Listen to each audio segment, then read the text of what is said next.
South Africa's economy is recovering, or at least that's what's being said in the media. But is this correct? Here are the facts.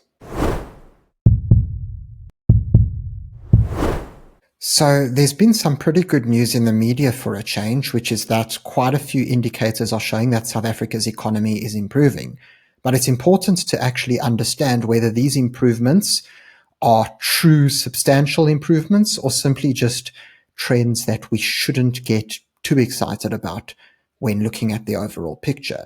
But before we get into whether the media is correct or not in its assessment, could I please remind everyone to subscribe to the channel? It's completely free, and all you have to do is click on that subscribe button in the bottom left corner of this video. Now let's begin. So, as we can see in this IOL article, the president of South Africa, Cyril Ramaphosa, had some pretty exciting news for us.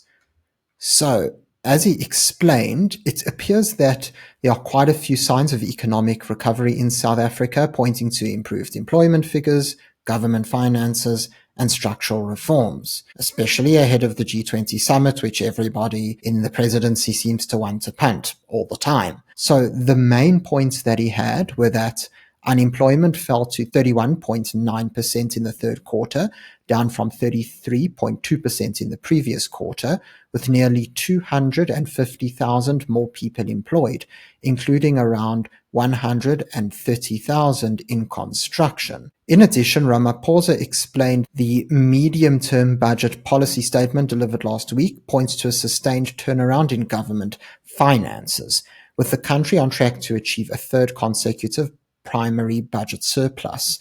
So for those who might not be familiar, a primary budget surplus means that the money that the government is making, so what they get from taxes, is higher than the money that it is spending. But when calculating the primary budget, the expenses of the government include everything except for interest payments on debts. So this is something to keep in mind, but that's a topic for another day. He then explained that the surplus is a sign of prudent financial management, giving us space to steadily reduce our debt to sustainable levels. So probably the most vital point in this article is that South Africa's sovereign credit rating was also upgraded by S&P last week, the first such upgrade from the agency in nearly 2 decades.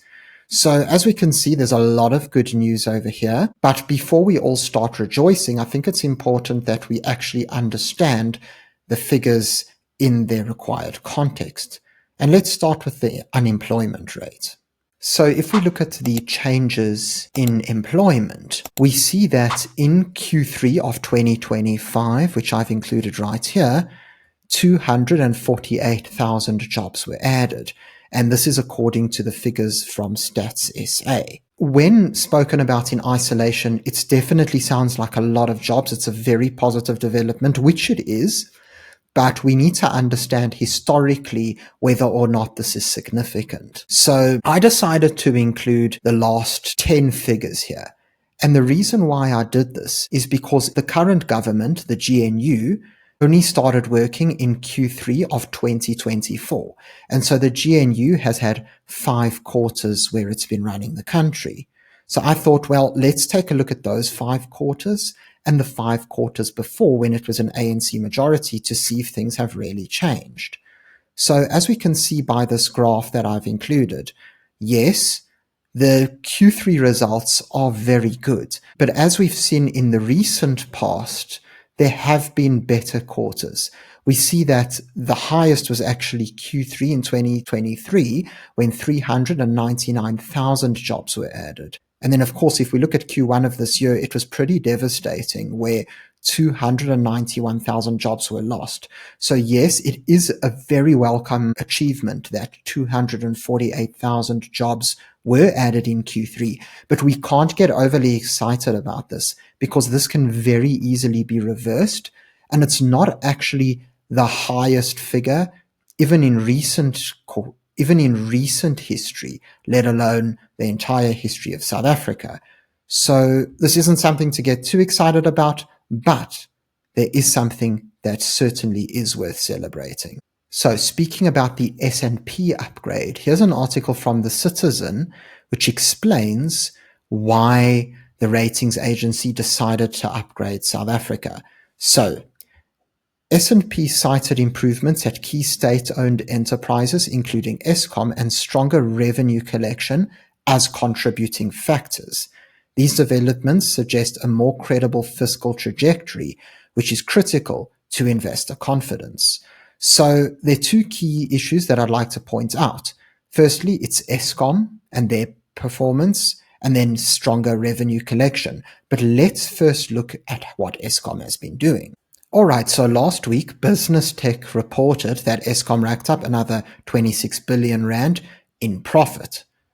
So, as we see over here, power utility Eskom has recorded net profits of 26 billion rand in the first half of its 2025-2026 financial year, with the Department of Electricity and Energy projecting a net profit of 15 billion rand for the full year, which ends mid-year in 2026.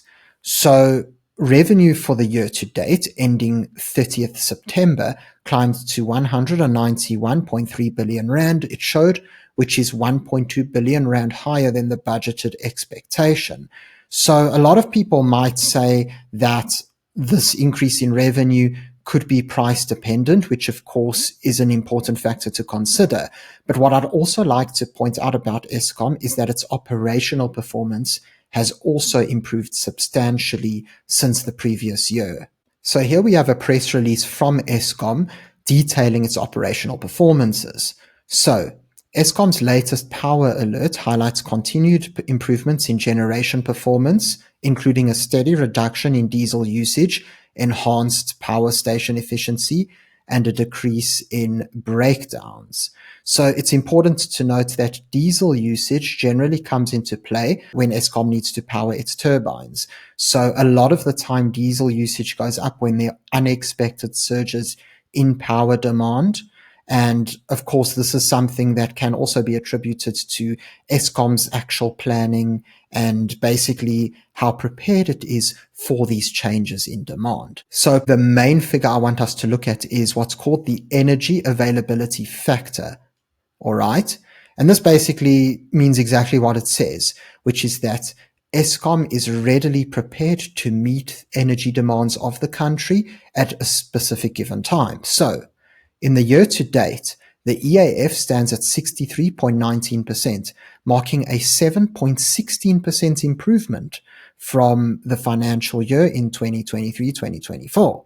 At the same time, breakdowns, so unplanned capacity loss factor, have decreased by 6.76% from 31.92%. So these are both, of course, very encouraging signs.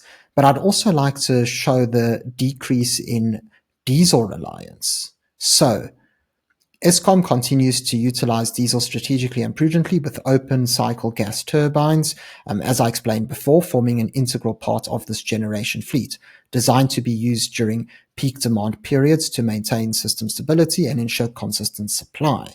So the year-to-date OCGT load factor stands at 5.84%, demonstrating that these units are being used selectively and efficiently as intended. Now, what I think is also incredibly important for us to note is Eskom's load shedding record, because of course, this has been the center of controversy for years. So in the financial year of 2025, the utility recorded 352 days without load shedding, including a load shedding free winter, a marked improvement from just 36 days in the financial year of 2024.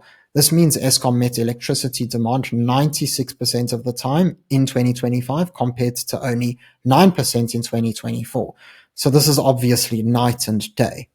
Now, if we take a look at 2026's financial year to date, Eskom has achieved 213 days without load shedding, meeting electricity demand 98% of the time, with only 26 hours of interruptions recorded between April and May 2025. And so as we see here, Eskom has not only improved its finances, but also improved its operational efficiency and just the general stability of its infrastructure and ensuring that load shedding does not keep occurring, We can also see here how much more fiscally responsible Eskom has become through this chart over here. In this chart, it shows us the diesel budget as well as the actual diesel spend for each financial year. And what's really important to note here is that if we look at 2019, we see how the actual spend way exceeded the budget. We see this again in 2021. We see this again in 2022. 2023, almost double, actually more than double. And then in 2024, same issue. It was only in 2025 that finally the actual spend was lower than the budget, and then again in 2026, which shows fiscal responsibility.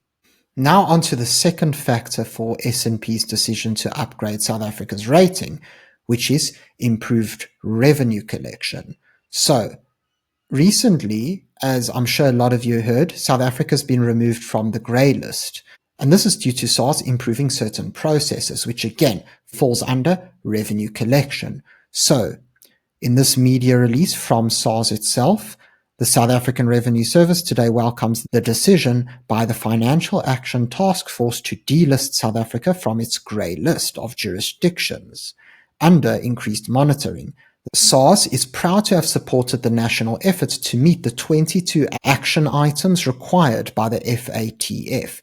Our specific contributions include enhanced investigation and collaborative recovery, increased access to beneficial ownership information, the introduction of key legislative amendments, and the rollout of a traveller management system, as well as capacity building.